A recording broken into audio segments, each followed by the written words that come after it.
Hello and welcome. My name is Faz. I'm the president of DX3 and I welcome you to DX3 Pulse. DX3 Pulse is our regular and timely insights that are shared by biggest and brightest names in the industry focused on the retail and marketing industry. I'm really excited today to welcome a very special guest who I've had an opportunity to work with a couple of times on DX3. And I'm talking about Phillip Haid. So let me just give you a little bit of a rundown on Phillip. Phillip founded Public in 2008 to disrupt the way companies think about doing good. Driven by a passion to prove social and environmental impact as a key business driver to achieve profit with purpose, he set out to build a social impact agency, designing social and environmental purpose brands, strategies, programs, and campaigns. As CEO, he's responsible for overseeing the strategic and creative growth of the business, including oversight on some of Public's North American clients like RBC, Canadian Tire, Shoppers Drug Mart, Nestle, The Bay, Crocs, Rivian, Johnson & Johnson, and the Obama Foundation.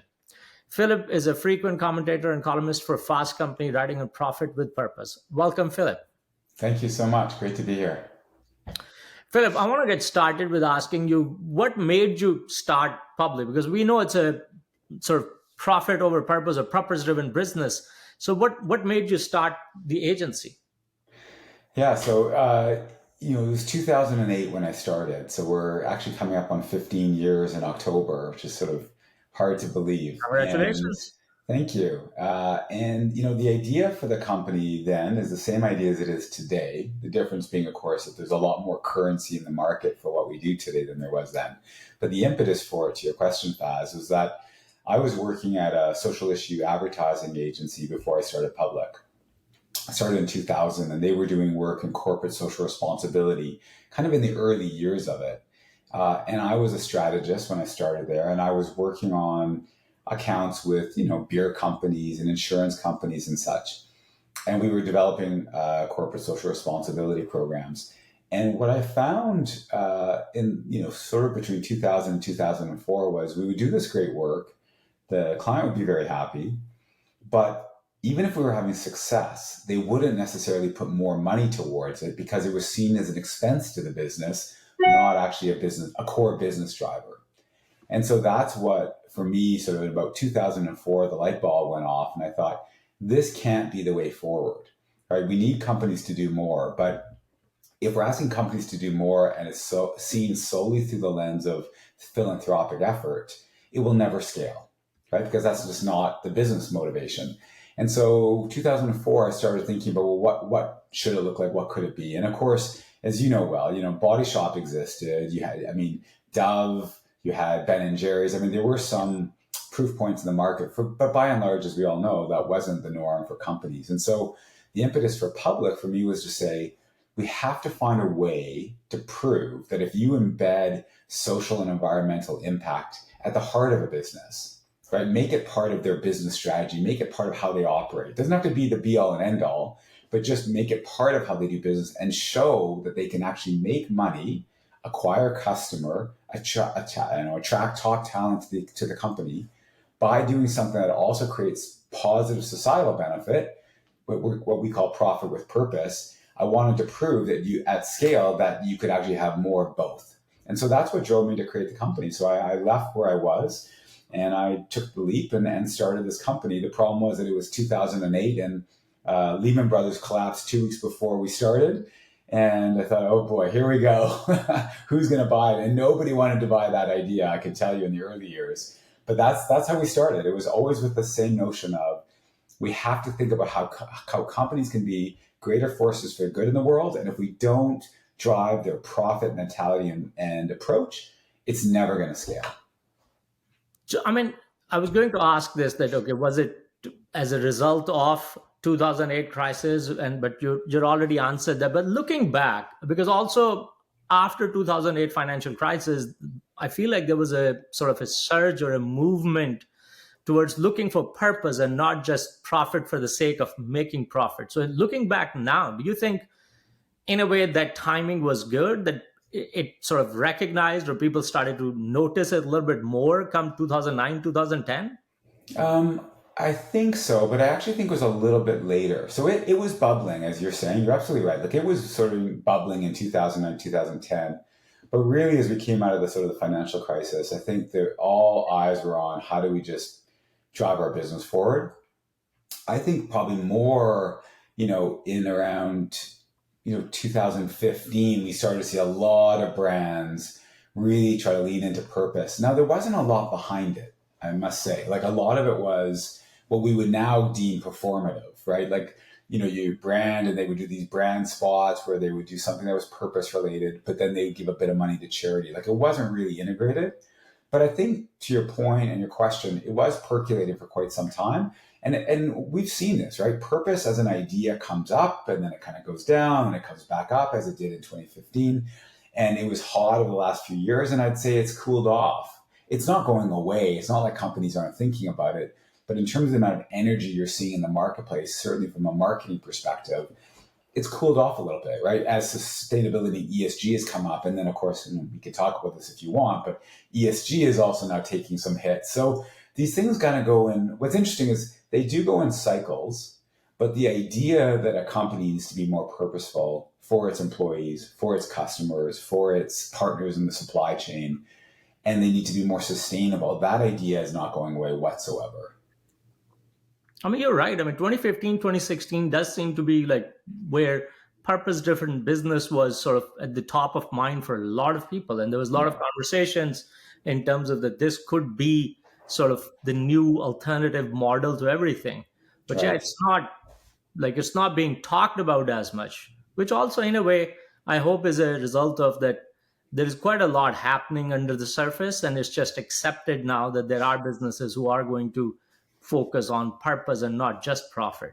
Right. I think it's a combination. I think you're absolutely right. I think it's on the one hand, I think it's been embedded in companies. And look, we work with so many companies in Canada and the US, and I can tell you not a conversation with any client, at every point is going to be a conversation about what is your purpose and what drives you. So I think it's there. Now some lean into it more than others. Some companies' purposes tend to be more generic than others, right? So I think the really good ones are much more pointed, but it's absolutely more embedded. I think the other thing though is, and you know this well, like, as a marketers, I mean, there's just trends, right? Things come up and they are hot and then they go down. And so I think it's a combination of those two things. But what we're seeing, which I think is a good trend overall, and we're certainly trying to advance this with our clients, is to make it really substantive. It can't just be words. It can't just be, intent. It has to be something really substantive underneath it. Because if you're not substantive today, and this is different than probably 2015, if you're not substantive today, your employees are going to call you out on it. They're going to call BS, right? And your customers, the cynical ones, the skeptical ones, or I should say consumers, it may not be your customers, they're also going to call you out. So they're looking for that consistency. And I think that's actually a very good evolution since 2015, is we're seeing a lot more consistency and integration between what a company does and says on the outside and what they do and say on the inside. So I'm moving away a little bit from sort of the market or marketing part of it. I mean, there is enough data, enough research has come out that tell us that purpose-driven businesses have more employee engagement, they have Mhm. higher satisfaction, they have more customer engagement, more loyalty. So then why you think, in your opinion, why aren't more businesses going down that route? Like, why are there still sort of reluctance to become a profit or purpose driven business? Although we also know that a number of them do actually contribute to causes and stuff, but they don't Right. want to be known as a purpose driven business. Yeah. Well, I think the short answer, and I'll give you a slightly longer answer, but I think the short answer is that to do it really well and to be truly purpose at your core is much harder. And it usually starts with founders who started that way. I'll give you a concrete example. So what I say to people all the time is there's a difference between a purpose driven, purpose led business and a business that has purpose, right? Those are actually different things. Interesting. And so let's take concrete examples of that. One of our clients is Rivian, the electric car company. And RJ Scarridge, the CEO, the founder of the company, he decided that he's an engineer by background, he wanted to create a company that would have a net positive impact on the world to tackle what's happening with climate. He didn't actually start saying, I want to build a car company. He actually said, I want to tackle this issue. So he was purpose driven at his core. And so everything this company does, the selection of the types of vehicles, where do they start? They start with pickup trucks, right? And an SUV. That's where they start, because those are heavier cars that emit more. So if they could tackle it, and they also did on the B2B side, they did fleets, right? Yep. Like they have a relationship with Amazon. That was very intentional. When you look at them, everything they do, from the design to how they, the materials that they use, the people that they employ, everything is purpose driven. So they started that way, right? But it's both harder and more rewarding. So to your point, people come, they're getting talent from all of the major car companies. Why? Because they're driven by a purpose that's more inspiring, right? That's more ambitious, that's more exciting than the traditional car companies. I'm not trying to knock them, but just that's why they're attracting this talent, like really incredible talent. So, but it's a higher bar because you have to live and operate in a different way. There are other companies who they have a purpose, but they're not driven by a social environmental purpose at their core, but they're still quite purposeful, right? And I think if you look at, I'll use a random example, if you look at Microsoft, right? Microsoft's not a purpose-driven company. But if you actually look at what they're doing, from just take their environmental, or let's take Apple because of the recent campaign they did. If you look at what Apple's doing, I mean, they're doing a lot of really good things to move the sustainability agenda, right? But they're not purpose. I mean, they would say their purpose is actually about design and incredible design and products to innovate. That's their purpose, but it's not social environmental at the heart. But because every company has to be thinking about these things today, they are looking at how to do it and how to do it in a way that will either save them money or make them money. And that's the shift that we're trying to make. So not everybody was set up that way. Not everybody is sort of motivated. They might have a purpose that isn't about creating a better world per se, right? And that wasn't their motivation. And I think that's okay, so long as then they do things with their business and their operations that mitigate the harm that they're creating, right? And try to move us to this idea of like a net positive world that Paul Pullman talks about. So I wanted to ask you, I mean, from sort of when you originally started in 2004 or 5, and as you mentioned, like you alluded to it a little bit, that there are a number of businesses that were more performative. And it was like there was a time when everyone wanted to have a CSR and then a purpose driven or whatever the cause. Yeah. Why do brands do that? Like now, at least in current, for the last 4, 5, 6 years, with the advent of social media, with the growth of sort of the younger generation coming through, they get called out a lot. Yeah. Yet brands keep falling for the same thing, that they want to attach themselves to some sort of a cause or movement, which is like flavor of the month, and they get called out. Why do brands do that? It's a great question. I suspect the answer is quite varied. For some, I think it's an underestimation of the action that they're taking. And I'll give you a concrete example. And underestimating what the potential backlash. So you have certain marketers who think they can play in this space, but the difference when you're playing in social environmental issues is you have to think about both the intended consequence, but also the unintended consequence. And so you have to be savvy enough to actually understand the issues and understand where the potential trapdoors are and what the potential reactions are going to be. Because you're not going to there's no way when you're tackling a social environmental issue, you're going to make everybody happy. It's not possible. 100%. So I think there are some who do it where they underestimate the potential negative backlash that could occur, right? And here's a concrete example, right? It was so many people writing about it, talking about it, was Bud Light with the Dylan Mulvaney, right, episode, right, where they take they have Dylan Mulvaney is a transgender influencer, right? Yeah. And they didn't go and sell Dylan's picture on the beer can. Yep. They just put their picture on the beer can, sent it to them, but knowing that as an influencer, what are they going to do? They're going to put it on social and talk about it, right? Yeah. So that was the intent. But the problem with that was, and I'm not trying to overly, call out the marketing team there, but who buys and who drinks Bud Light. Absolutely. Yes. And that the people who drink Bud Light are, let's just use it within the American sphere. It obviously plays out in Canada as well. but they are both in the right and the left, right? It's or center. I mean, it's the GOP and the Democrats. There's a Yeah. lot of Republicans and now MAGA Republicans, because they seem to have taken over the party, who drink Bud Light. So how could you not think through that if you do this to an influencer, that they're not going to go on social and do it? And how could you not think about, well, what would be the reaction to that? Now, if you thought it through and you said, a la Nike, we're prepared to take the pushback because we're actually going to gain more Yep. customers on the other side because that's who we want, no problem. But then you can't blink. But they did the worst thing. They did the performative act. They didn't stick by Dylan Mulvaney. Then the CEO comes out and says, sorry, we didn't mean to offend anybody, right? Which is the most neutral, like no man's land kind of comment to make.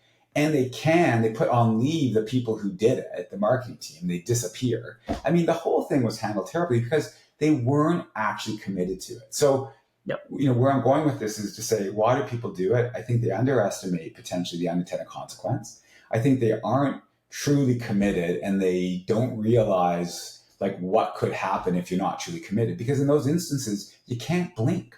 You have to double down, right? Yep. Nike got some pushback on the Colin Kaepernick. Now that was, and that was a proactive thing, just like Bud Light did. But they thought it through and they knew, and they had obviously and this is the difference too. They had done lots around social justice and equity previously. This was a continuation of it, right? Whereas with Bud Light, that wasn't the case. And so I think it's really just people not thinking it through and seeing what other brands are doing and thinking that they can get away from it, or underestimating, really where leadership is at and whether they're truly committed, right? I'm sure they did other things and it was fine and they supported, Pride. And so they thought this was just an extension of that. But it's really an underestimation. So we always talk about, the takeaway shouldn't be don't do this stuff. Like that's the wrong takeaway. The takeaway is you should be doing it. You should do more of it, but it should be on issues that you truly care about, that your people care about, and that you actually are willing to do something substantive, and you're willing to take some pushback because you're never going to make everybody happy. And I just don't think that calculation is done enough. So, I mean, that's what we do with clients all the time. We're like, you got to navigate these issues and you got to think about the plus and minus. And if you're not willing to do something real, don't do it. It's better to do nothing. You don't have to swing at every pitch, right? You don't have to respond to every issue. And I think sometimes brands do that to their apparel. 100%. So maybe like you've told us why you started Public, but do you want to talk a little bit about how's that journey's been? It's been 15 years. Yeah. How you have seen the industry change? How have you seen sort of the reception to an agency like yours change? So how has the experience been for the past 15 years? Yeah, so it's a great question. I appreciate it. So I would say, I mean, when I look at the macro picture, I think it's been an incredible journey. In 15 years, I was saying this to somebody the other day. I said, I feel like we're just getting started. And this is like, at the end, coming up to the end of 2023, we're at the end of the beginning, because now the market is where we want it to be. And we're certainly benefiting from that. So it's been an amazing journey, but in all candor, it's been hard. And in the early years, it was really difficult because people did not buy into it. And the response that I would get in the early years from senior executives was sort of threefold. It was either, this is really interesting, but I think this is wrong. Like so it'd be like, they'd be like, you have an interesting concept, but it's wrong to benefit by doing something charitable. And I would say, no. The whole point is we're not talking about charity. We're talking about impact. And your business has to benefit in order to create business impact at scale. Couldn't get their heads around it. That was one camp. We had a second camp of people who would say, really interesting, but that's a nice to do, not a need to do. That's not how I'm being measured today. That's not how I get my bonus today. Sorry. And then we had a third camp of people who would say to me, I think you're onto something, but I could never be seen publicly to be saying it or doing that. And I can tell you, I mean, we did a program for Rexall a number of years ago. Saw a program in the US called Get a Shot, Give a Shot, Get a Shot. And we did a similar program called Shot for Shot. And it was all about when you're getting your flu shot, you can actually support getting vaccines to people and we chose Uganda. And it was because there was a high refugee population from the north. And the program worked beautifully. And of course, we couldn't tie direct incentive because it's pharmaceutical, but we could do things around basket size and give incentives on other products and so on. Anyhow, it worked great. And I was giving an interview to the Globe and Mail talking about, incredibly what Rexall had done and how they are profiting with purpose. And it really upset people internally. They're like, how could you say that we're profiting from this? So, you know what I mean? That was still the mindset back then. It wasn't, these were great, smart people, but they just couldn't get their heads totally around that yet. So that's what we were up against. So when I think about the journey, it was hard in the early years. I mean, we, constantly trying to educate and convince a senior executive, whether that was the CMO, whether that was head of CSR, the CEO, to buy into this concept. And of course, it's like when you're at the beginning of your career, you're like, you got to give me a chance. They'll say, well, what's your experience? And like, well, I don't have an experience because you have to give me the job. We had a bit of that where they'd say, well, prove to me, like, show me your portfolio. And I'd be like, well, I've just started out the company. I don't, here's what I've done previously, but I can't point to all kinds of things. So it was difficult. So honestly, Faz, in the early years, we did a lot of work with nonprofits just on the other side of the equation. We were helping them raise money, do advocacy, public education, and so on, and trying to merge money with mission and say, don't separate those things. But the plan was always on the corporate side. And we just sort of chipped away at it and got some chances. I mean, Starbucks hired us in the US to map their global volunteerism strategy and program, but it wasn't really profit with purpose. It was just sort of strategic, community impact. But we just sort of chipped away. And, I'm always so grateful to Maple Leaf Foods and to Linda Kuhn and Michael McCain, because we were still a relatively young company. And they knew they wanted to renew sort of their whole community impact around food insecurity, but didn't know how and where to play in that. And they had been sort of talking and doing some work with others and weren't landing the plane. And Maple Leaf took a bet on us. And we created the Maple Leaf Center for Action on Food Security. We built out a whole initiative. It's still going, like literally almost 10 years later. It's fantastic. And Michael was a huge champion of it. So, you kind of get those chances along the way and you show people what you can actually do. And so it was a tough journey and a lot of educating and a lot of, really it tested more than anything.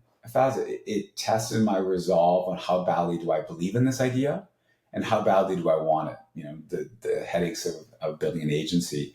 And what I found, 15 years later is I believe in it wholeheartedly and I want it badly.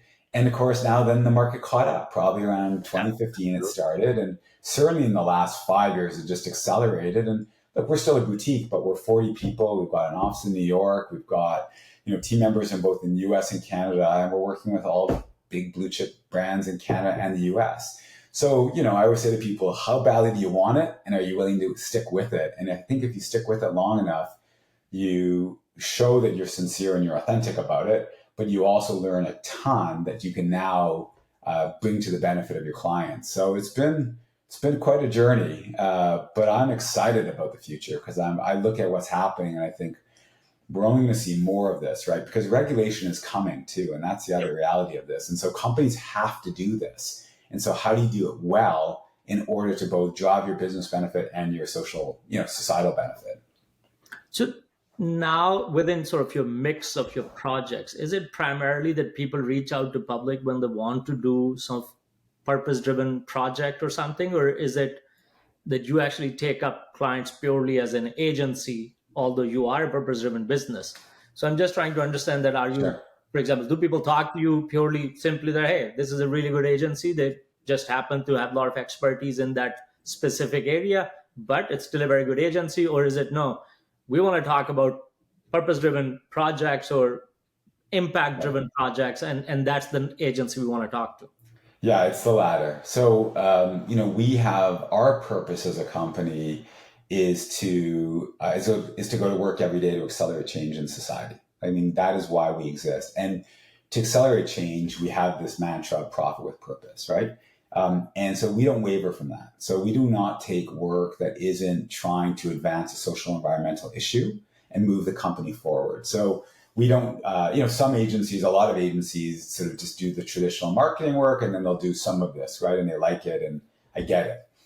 We have always stuck to our knitting and said, we are only about this. This is why we exist. And so we don't take the other. So companies come to us because they know we have this expertise, this depth of expertise and experience that is tied to it. And we always say, you'll be in good hands with us because navigating these issues is not easy. And so you want somebody who knows what the trapdoors are, who's always tapped into what's happening and how to advance issues in a way that'll also drive your business. So we get, so companies come to us and we go after companies too sometimes. And they usually come to us for either, back to your question earlier, for a while, we're getting a lot of work where companies said, help us redefine our purpose. So we do that. We did it for Tiffany before LVMH bought them. We've done it for insurance companies. We've done it for a bunch of companies. We're doing less of that these days because I think that, that crest is sort of coming on the come down. We do a ton of work on still helping companies think about their community impact, their community investment. So Canadian Tire, we're expanding, helping them think beyond Jumpstart, still amazing Jumpstart, but what else can they do? And we just did Shoppers Drug Mart, their new platform around women's health equity, and Hudson's Bay, and the list goes on. So we do a lot of how do we show up in the community in a way that'll drive our business and drive community impact? We do, not surprisingly, we do a ton of work on sustainability, marketing of sustainability. So ESG, like strategies and frameworks to how do you communicate your climate commitments? How do you communicate your DE&I commitments? So lots of marketing and sustainability, and then lots of campaigns, right? Campaigns that drive, whether it's like for Uniqlo, we did a point of sale campaign at the holidays, right? So how do you do something in more of a cause marketing way, or we want to advance an issue, but we also want to help, sell a product, acquire a customer, and so on. So always in a very transparent way. So we do that range of work. And we are very much a hybrid intentionally of this sort of impact strategic consultancy meets creative agency. So we have incredible creative talent, but everybody is there to try to advance the issues. And so every company who comes with us, and we still work with some nonprofits, but mostly companies, they come because they know they want that specific expertise in one of those lanes of purpose. So what's the future looking like for you as a person, but also for public? What can we expect? What are you guys looking forward to? What are you trying to accomplish for the next 3 to 5 years? Yeah, great question. So, we have a huge ambition. I say to the team, just actually had an offsite last week, and I said to the team, I always believe your ambition should, completely exceed, current day reality, and imagine could you actually get there. So, take that with what it is. But, our ambition truly is to be the leading social impact agency in the world. And I mean, we're 40 people today, so that's a tall task.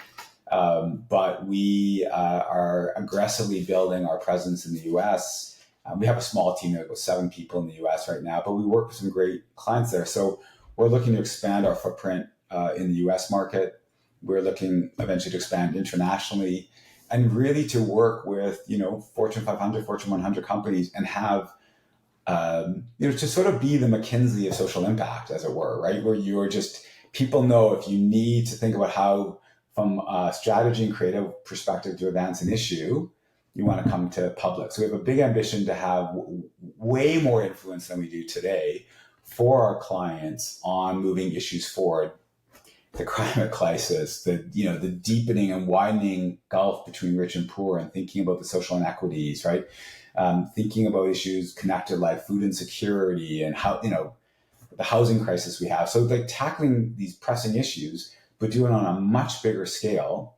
And the other thing that we're looking at and we're starting to build out is the exploration of a public network.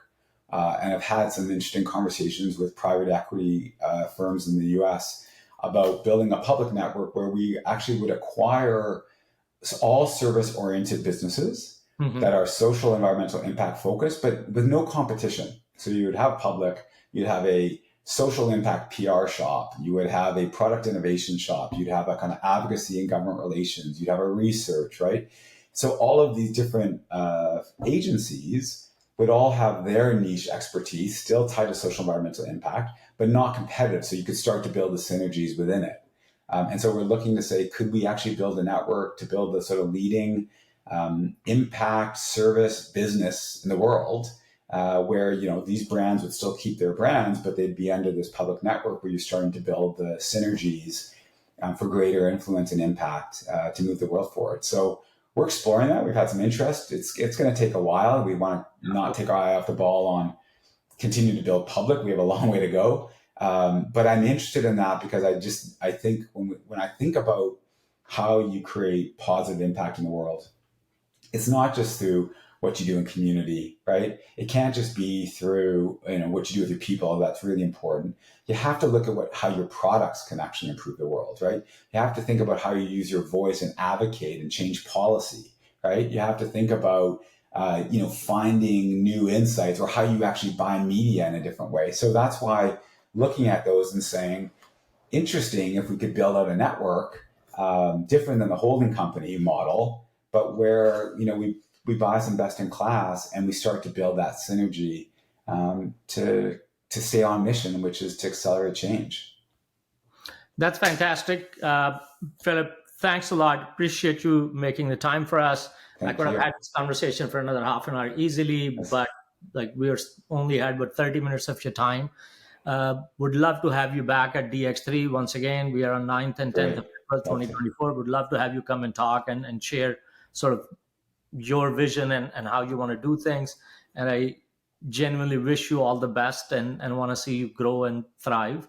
So thank you very much.